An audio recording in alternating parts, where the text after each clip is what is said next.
ನಮಸ್ಕಾರ. ಕನ್ನಡಿಗರ ನೆಚ್ಚಿನ ಒನ್ ಇಂಡಿಯಾ ಕನ್ನಡ ಯೂಟ್ಯೂಬ್ ವಾಹಿನಿಗೆ ನಿಮಗೆ ಸ್ವಾಗತ. ನೀವು ನೋಡ್ತಾ ಇದ್ದೀರಾ ವಿಸ್ಡಮ್ ಕೆಫೆ. ಇದು ನಿಮ್ಮ ಹರಟೆಯ ಕಟ್ಟೆ. ನಾನು ನಿಮ್ಮ ಹೋಸ್ಟ್, ದೋಸ್ತ್ ಮತ್ತೆ ಕೋಚ್ ಸ್ಮಿತಾ ಅಯ್ಯಂಗಾರ್. ನಾನು ನಿಮ್ಮ ಹತ್ರ ಮಾತಾಡೋದು ಫಿನ್ಲೆಂಡ್ ಇಂದ. ವಿಸ್ಡಮ್ ಕೆಫೆ ಅಂತ ಹೇಳಿದ್ರೆ ನಮ್ಮ ಆಚಾರ ವಿಚಾರಗಳ ಜೊತೆನಲ್ಲಿ ನಿಮ್ಮ ಗ್ರಹಗಳ ಗೋಚಾರದ ಬಗ್ಗೆ ಕೂಡ ಮಾತನಾಡುವಂತ ಒಂದು ಶೋ. ಆದ್ರೆ ಇವತ್ತು ಪ್ಯೂರ್ ಆಗಿ ಆಚಾರ ವಿಚಾರ ಬಗ್ಗೆನೇ ಮಾತಾಡ್ತಾ ಇದೀವಿ. ಯಾಕೆಂತ ಹೇಳಿದ್ರೆ ಇನ್ನೇನು ವರಮಹಾಲಕ್ಷ್ಮಿ ಹಬ್ಬ ಬಂತು. ಸೊ ಈ ಒಂದು ಹಬ್ಬನ ಯಾವತ್ತು ಮಾಡ್ಬೇಕು, ಫಸ್ಟ್ ಆಫ್ ಆಲ್ ಅದು ಹಬ್ಬನ ವ್ರತನ ಅದನ್ನು ಕೂಡ ಮಾತಾಡೋಣ. ಸೊ ಹಬ್ಬನ ಯಾವತ್ತನ್ನು ಆಚರಿಸ್ಬೇಕು ಅನ್ನೋ ಒಂದು ತುಂಬಾಷ್ಟು ಕ್ವೆಶನ್ಸ್ ಬಂದಿತ್ತು. ಓಕೆ, ಸೊ ಇವತ್ತು 2 ಡೇಟ್ ಕನ್ಫ್ಯೂಷನ್ ಅಲ್ಲಿ ಇದೆ. ಯಾವತ್ತು ಅಂತ ಹೇಳಿದ್ರೆ 21 ಆಗಸ್ಟ್ ಮಾಡ್ಬೇಕಾ, 28 ಆಗಸ್ಟ್ ಮಾಡ್ಬೇಕಾ ಅಂತ. ಫಸ್ಟ್ ಆಫ್ ಆಲ್ ವರಮಹಾಲಕ್ಷ್ಮಿ ವ್ರತ. ಆ ವ್ರತ ಮಾಡುವುದು ಯಾವಾಗ ಅಂತ ನಮ್ಮ ಕ್ಯಾಲೆಂಡರ್ಸ್ ಪ್ರಕಾರ ಬರ್ತಿರುತ್ತು ಅಂತ ಹೇಳಿದ್ರೆ ಆ ಶ್ರಾವಣ ಮಾಸದ ಪೌರ್ಣಮಿಯ ಮುಂಚೆ ಬರ್ತಕ್ಕಂಥ ಫ್ರೈಡೆ ಮಾಡೋದು. So every time it's always on a ಫ್ರೈಡೇನೇ ಮಾಡೋದು ವರಮಹಾಲಕ್ಷ್ಮಿ ವ್ರತನ. ಅಂಡ್ ಅದನ್ನ ಪೌರ್ಣಮಿ ಹಿಂದೆ ಅಂದ್ರೆ ಶುಕ್ಲ ಪಕ್ಷದ ಶುಕ್ರವಾರ, ಯಾವುದು ಶುಕ್ಲ ಪಕ್ಷದಲ್ಲಿ ಕೊನೆ ಶುಕ್ರವಾರ ಇರುತ್ತೋ ಆವತ್ತಿನ ದಿನ ಮಾಡ್ಬೇಕು ಅಂತ. ಸೊ ಆ ಲೆಕ್ಕ ತಗೊಂಡು ಹೇಳಿದ್ರೆ ಇಟ್ ಇಸ್ 21ನೇ ತಾರೀಕು ವರಮಹಾಲಕ್ಷ್ಮಿ ಹಬ್ಬ ಆಗತ್ತೆ. ಓಕೆ, ಸೊ 28 ಯಾಕೆ ಬಂತು, 28 ಯಾತಕ್ಕೆ ಬಂತು ಅಂತ ಹೇಳಿದ್ರೆ 28 ಅವತ್ತಿನ ದಿನ ಆಕ್ಚುಲಿ ಹುಣ್ಣಿಮೆ ಅವತ್ತಿನ ದಿನಾನೇ ಇರೋದು. ಅಂಡ್ ಆಲ್ಸೋ ಸ್ವಲ್ಪ ಸೂರ್ಯೋದಯ ಆದ್ಮೇಲೆ ಸ್ವಲ್ಪ ಹೊತ್ತಿಗೆ ಶುರು ಆಗುತ್ತೆ ಹುಣ್ಣಿಮೆ. ಸೊ ಹುಣ್ಣಿಮೆ ತಿಥಿ ಸೂರ್ಯೋದಯ ಆದ್ಮೇಲೆ ಸ್ವಲ್ಪ ಹೊತ್ತಿಗೆ ಶುರು ಆಗುತ್ತೆ. ಸೊ ಅದಕ್ಕೆ ಏನ್ ಹೇಳ್ತಾ ಇದಾರೆ ಕೆಲವರು, ಓಕೆ ಇನ್ನ ಹುಣ್ಣಿಮೆ ತಿಥಿ ಶುರು ಆಗೋದು ಸೂರ್ಯೋದಯ ಟೈಮಲ್ಲಿ ಹುಣ್ಣಿಮೆ ತಿಥಿ ಇಲ್ಲ, ಸೊ ಆದ್ರಿಂದ ಅವತ್ತೂ ಮಾಡ್ಬೋದು ಅಂತ ಇನ್ ಕೆಲವ್ರು ಹೇಳ್ತಾ ಇದಾರೆ. So that is also point taken. But ಇನ್ನೊಂದು ಪಾಯಿಂಟ್ ಏನು ಅಂತ ಹೇಳಿದ್ರೆ 27ನೇ ತಾರೀಕು ಸಾಯಂಕಾಲ ಆರ್ 28ನೇ ತಾರೀಕು ಬೆಳಗಿನ ಜಾವ ಏನಿದೆ ಚಂದ್ರಗ್ರಹಣ ಇದೆ. So 96% of the Moon surface cover ಆಗ್ತಾ ಇದೆ ಈ ಸತಿ ಪಾರ್ಷಲ್ ಲೂನಾರ್ ಎಕ್ಲಿಪ್ಸ್ ಅಲ್ಲಿ.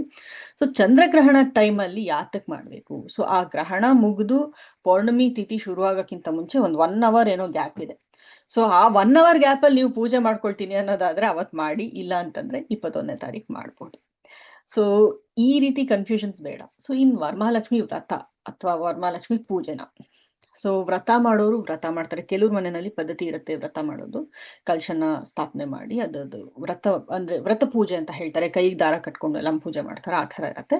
ಇನ್ ಕೆಲವ್ರ ಮನೆಯಲ್ಲಿ ನಾರ್ಮಲ್ ಸಿಂಪಲ್ ಆಗಿ ಲಕ್ಷ್ಮೀ ಪೂಜೆಯನ್ನ ಮಾಡ್ತಾರೆ, ಅಂತವ್ರು ಕೂಡ ಮಾಡ್ಕೋಬಹುದು. ಇನ್ನ ಎಷ್ಟೊಂದು ತರ ಇದೆ ಕೇಳ್ಬೇಕು ಅಂತ ಹೇಳಿದ್ರೆ ಇನ್ನ ಏನೇನ್ ಕ್ವೆಶನ್ಸ್ ಬಂದಿತ್ತು ಗೊತ್ತಾ? ವರಮಹಾಲಕ್ಷ್ಮಿಗೆ ಎಷ್ಟು ಅಲಂಕಾರ ಮಾಡಿದ್ರು ಅಷ್ಟು ಜಾಸ್ತಿ ದುಡ್ಡು ಬರುತ್ತಂತೆ. ಆಮೇಲೆ ವರಮಹಾಲಕ್ಷ್ಮಿ ಹೀಗ್ ಮಾಡ್ಬೇಕು ಹಾಗ್ ಮಾಡ್ಬೇಕು ಅಂತ. ಓಕೆ, ಎಲ್ಲ ಟೇಕನ್. ಅದು ಅವರ ಅನುಕೂಲಕ್ಕೆ ತಕ್ಕನ ಹಾಗೆ ಅವರು ಅಲಂಕಾರವನ್ನ ಮಾಡಬಹುದು, ಅವ್ರಿಗೆ ಹೇಗ್ ಇಷ್ಟನೋ ಹಾಗೆ ಮಾಡ್ಬೋದು. ಈಗ ನಾನು ನೋಡಿದೀನಿ ಕೆಲವು ಮನೆಯಲ್ಲಿ ದುಡ್ಡಿನ ಹಾರ ಎಲ್ಲ ಹಾಕ್ತಾರೆ, ಚಿನ್ನ ಬೆಳ್ಳಿ ಎಲ್ಲ ಇಡ್ತಾರೆ, ಕಾಯಿನ್ಸ್ ಎಲ್ಲ ಇಡ್ತಾರೆ ದೇವ್ರ ಮುಂದೆ. Okay, that's all taken. ನಾ ಹೇಳಿದ್ನಲ್ಲ, ಯಾರ ಶ್ರದ್ಧೆ ಯಾರ ತರ ಯಾವ ತರ ಇದೆಯೋ ಆ ರೀತಿ ಅವರು ಮಾಡ್ಕೊಳ್ಬಹುದು. ಬಟ್ ಬೇಕಾಗಿರೋದೇನು, ಬೇಸಿಕ್ ನೆಸೆಸಿಟಿ ಏನು? ಬೇಸಿಕ್ ನೆಸೆಸಿಟಿ ಏನು ಅಂತ ಹೇಳಿದ್ರೆ ಒಂದು ಕಲಶ, ಅದಕ್ಕೆ ವೀಳ್ಯದೆಲೆ ಅಥವಾ ಮಾವಿನ ಎಲೆ. ಓಕೆ, ಅದು ಸಿಂಬಲಿಫಿಕೇಶನ್ ನಾನು ನಿಮ್ಗೆ ಹೇಳ್ತೀನಿ ಅದಕ್ಕೆ ಅಂತ. ಅಂಡ್ ಒಂದು ತೆಂಗಿನಕಾಯಿ, ಜುಟ್ಟಿರೋ ಅಂತ ಒಂದು ತೆಂಗಿನಕಾಯಿ. ಓಕೆ, ಸೊ ಇದಿಷ್ಟೇ ಆಕ್ಚುಲಿ ಕಲಶ ಸ್ಥಾಪನೆ ಅಂತ ಹೇಳಿದ್ರೆ ಇಷ್ಟೇ ಬೇಕಾಗಿರೋದು. ಅಂಡ್ ಕಲಶದ ಒಳಗಡೆ ಅರ್ಶಿನ ಕುಂಕುಮ ಅಕ್ಷತೆ ಮತ್ತೆ ಇದು ಹೂವನ್ನ ಹಾಕಿ ಕಲಶನ ಸ್ಥಾಪನೆ ಮಾಡ್ತಾರೆ. ಓಕೆ ಅಲ್ವಾ? ಸೊ ಇದ್ರ ಸಿಂಬಾಲಿಫಿಕೇಶನ್ ಏನು ನಮ್ಗೆಲ್ಲರಿಗೂ ಗೊತ್ತು. Copper is a very conductive material, ಎನರ್ಜಿನ ಕಂಡಕ್ಟ್ ಮಾಡುತ್ತೆ ಅಥವಾ ಎಲೆಕ್ಟ್ರಿಸಿಟಿನ ಕಂಡಕ್ಟ್ ಮಾಡುತ್ತೆ. ನೀರು ಅಷ್ಟೇ, ನೀರು ಆಲ್ಸೋ ಸ್ಟೋರ್ಸ್ ಮೆಮೊರಿ. ನೀರು spreads whatever you speak to it. ಅಂದ್ರೆ ಎಲ್ಲ ಏನ್ ಮಾತಾಡ್ತೀವೋ ನೀರಿಂದ ಅದು ಅಂದ್ರೆ ನೀರು ಮೆಮೊರಿನ ಸ್ಟೋರ್ ಮಾಡುತ್ತೆ ಅಥವಾ ನೀರಿಂದ ಎಲ್ಲ ಕಡೆ ಸ್ಪ್ರೆಡ್ ಆಗುತ್ತೆ. ಇದು ಎಲ್ಲರಿಗೂ ಗೊತ್ತಿರುವಂತ ವಿಷಯ. ಸೊ ಕಲಶದಲ್ಲಿ ನಾವ್ ಏನೇನ್ ಹಾಕ್ತಾ ಇದೀವಿ? ಅಂಡ್ ಕಲಶ ಏನು? ಕಲಶ ಅಂದ್ರೆ ಒಂದು ಪಾತ್ರೆ. ಓಕೆ, ಕಲಶ ಅಂದ್ರೆ ಒಂದು ಚೊಂಬು ತರ ಇರುವಂತ ಒಂದು ಪಾತ್ರೆ, ಅದ್ರೊಳಗೆ ನೀರ್ ಹಾಕಿರ್ತೀರಾ.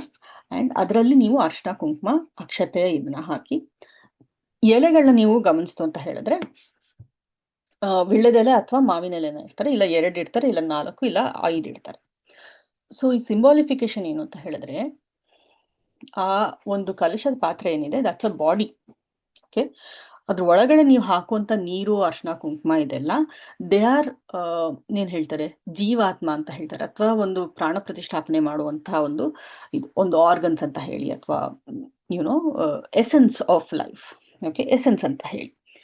ಅದಾದ್ಮೇಲೆ ನೆಕ್ಸ್ಟ್ ಬರುವಂಥದ್ದು ಈ ಎಲೆಗಳನ್ನ ಇಡ್ತೀರಲ್ಲ, ಸೊ ದಟ್ ಇಸ್ ಲಿಮ್ಸ್, ಕೈ ಕಾಲ್ಗಳು ಅಂತ. ಅಂಡ್ ತೆಂಗಿನಕಾಯಿ ಏನ್ ಬರುತ್ತೆ ಅದು ತಲೆ ಅಂತ, ಲಕ್ಷ್ಮಿಯ ತಲೆ ಅಂತ. ಅದಕ್ಕಿನ ಆ ತೆಂಗಿನಕಾಯಿಗೆ ಮುಖ ಬರೀತಾರೆ ಕೆಲವರು, ಕೆಲವರು ಅದಕ್ಕೆ ಮುಖವಾಡವನ್ನ ಹಾಕ್ತಾರೆ ಅಂಡ್ ಸೀರೆ ಉಡಿಸ್ತಾರೆ. ಅದು ಹೇಗ್ ಬೇಕೋ ಅವರು ಅವ್ರ ಶ್ರದ್ಧೆ, ಅವ್ರು ಹೇಗ್ ಬೇಕೋ ಅವರು ಡೆಕೋರೇಟ್ ಮಾಡ್ತಾರೆ. ಬಟ್ ಇಂಪಾರ್ಟೆನ್ಸ್ ಏನಿರೋದು ಇದೇ ಇಂಪಾರ್ಟೆನ್ಸ್ ಇರೋದು.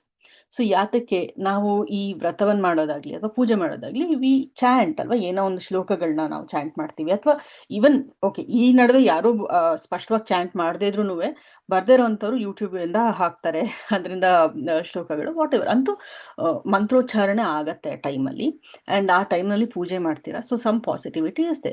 ಸೊ ಆ ಒಂದು ಕಲಶವನ್ನ ಇಡೋದೇನಕ್ಕೆ ಅಂತ ಹೇಳಿದ್ರೆ, ಆ ಕಲಶ ಅಬ್ಸಾರ್ಬ್ ಮಾಡ್ಕೊಂಡು, ತೆಂಗಿನಕಾಯಲ್ಲೂ ನೀರಿರುತ್ತೆ, ಅದರಲ್ಲೂ ನೀರಿನ ಅಂಶ ಇರುತ್ತೆ, ಅದನ್ನೂ ಅಬ್ಸರ್ವ್ ಮಾಡ್ಕೊಂಡು ಆ ಜುಟ್ಟಿನ ಒಂದು ಪೋರ್ಷನ್ ಇಂದ it radiates the energy to the whole house. ಅಂದ್ರೆ ಒಂದು ಪೂರ್ತಿ ಮನೆಗೆ ಅದರ ಎನರ್ಜಿ, ನೀವು ಏನು ಹೇಳಿರ್ತಿರೋ ಶ್ಲೋಕಗಳು ಮಂತ್ರಗಳು ಅದನ್ನ ಆ ಕಲಶ ಅಬ್ಸಾರ್ಬ್ ಮಾಡ್ಕೊಂಡು ನಿಮ್ಮ ಪೂರ್ತಿ ಮನೆಗೆ ಒಂದು ವೈಫೈ ಸಿಗ್ನಲ್ ತರ, ಆಂಟನಾ ತರ ಅದು ವರ್ಕ್ ಆಗುತ್ತೆ. ಆ ತೆಂಗಿನಕಾಯಿ ಅದು ಪೂರ್ತಿ ಕಡೆ ಸ್ಪ್ರೆಡ್ ಮಾಡತ್ತೆ ಅನ್ನೋದು ಒಂದು reason. That's the reason.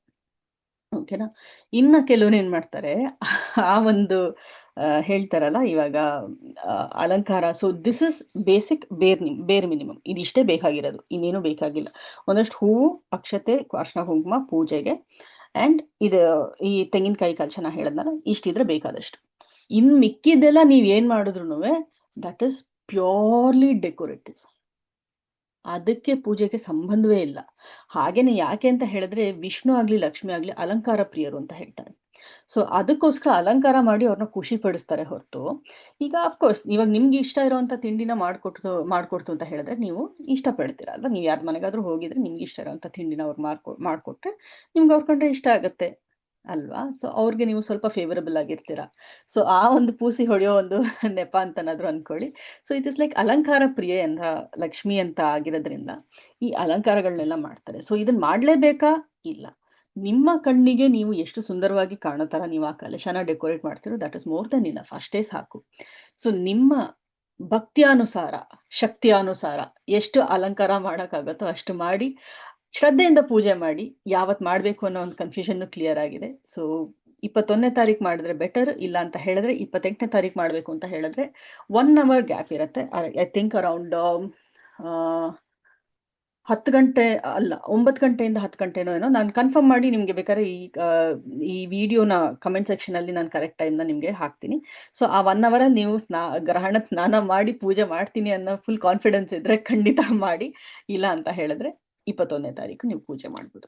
Okay, ಮುಂದಿನ ಸತಿ ಇದೇ ರೀತಿ ಇಂಟ್ರೆಸ್ಟಿಂಗ್ ವಿಷಯಗಳ ಜೊತೆನಲ್ಲಿ ನಾನು ನಿಮ್ಗೆ ಮತ್ತೆ ಸಿಗ್ತೀನಿ. ಸೊ ಅಲ್ಲಿವರೆಗೂ ಎಲ್ಲ ಹೋಗಿ ನೋಡ್ತಾನೆ ಇರಿ ಒನ್ ಇಂಡಿಯಾ ಕನ್ನಡ ಯೂಟ್ಯೂಬ್ ವಾಹಿನಿ.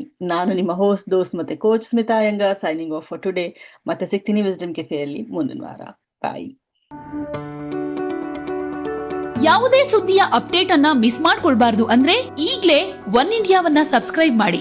ನಿಮಗೆ ಬೇಕಾದ ಭಾಷೆಯಲ್ಲಿ ಎಲ್ಲಾ ಸುದ್ದಿ ತಿಳಿಬೇಕು ಅಂದ್ರೆ ಒನ್ ಇಂಡಿಯಾ ಆಪ್ ಅನ್ನ ಡೌನ್ಲೋಡ್ ಮಾಡ್ಕೊಳ್ಳಿ.